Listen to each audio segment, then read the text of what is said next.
The first group is the Traditionalists. Some call them the greatest generation. They lived through World War I, and many of them served in World War II. And their sense of honor and tradition and respect and chain of command. This is how things are set up. This is how we do things here. We don't really question authority in the way that subsequent generations do, because that's just a part of the way they lived. And we're very happy to have the freedoms because they really believe they fought for some of those freedoms, which they did.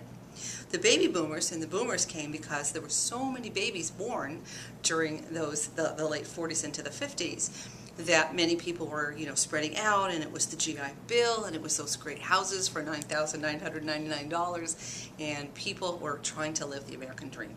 So the family was there. But the baby boomers grew up in a new world of freedom.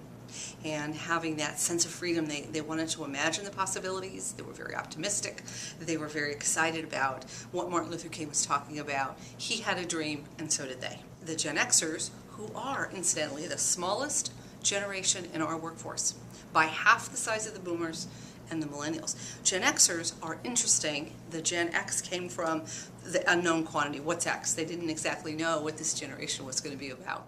This generation, Gen X, became known as the latchkey kids. And the latchkey kids grew up as latchkey kids because mom had a lot more opportunities, and mom could go to work. Equality was happening. There was a different world out there.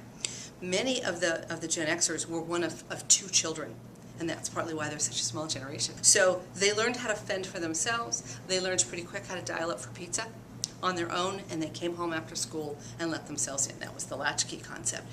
So their sense of collaboration and their sense of independent spirit is different than other generations. Very skeptical, initially skeptical about new ways and new things because mom and dad weren't there, and they were promised the American dream, which is you put in the work, you put in the time, the company's going to pay you back. Uh-oh. Enron came along and many others, and the company wasn't there anymore. Then we have our millennials, who are our 20-something. Right now in America, they're only 20% of our workforce. We're just beginning to feel the impact of the first generation born with internet from the get-go. Cable TV, all kinds of things going on in their world, digital. They can hook up at any time with anybody. The average millennial has 220 Facebook friends. So if you imagine you have a room full of them and you want to get something done or solve a problem or look at something in a new way, you can ask them to plug into their Facebook network, and you've pulled thousands of people in a very short period of time. And that's a very powerful medium. It's something that we have to tap into, and they're super happy to share.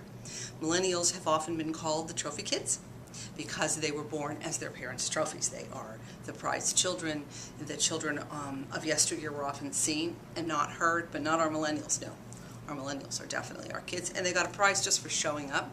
So their sense of self-esteem and their sense of who they are, they see themselves as being partners, in a relationship, not just associates.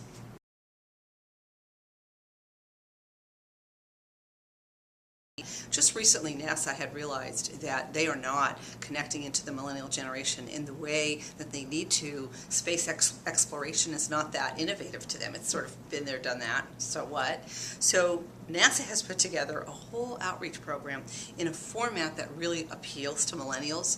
Very digital, very colorful, very quick, a lot about what's in it for me.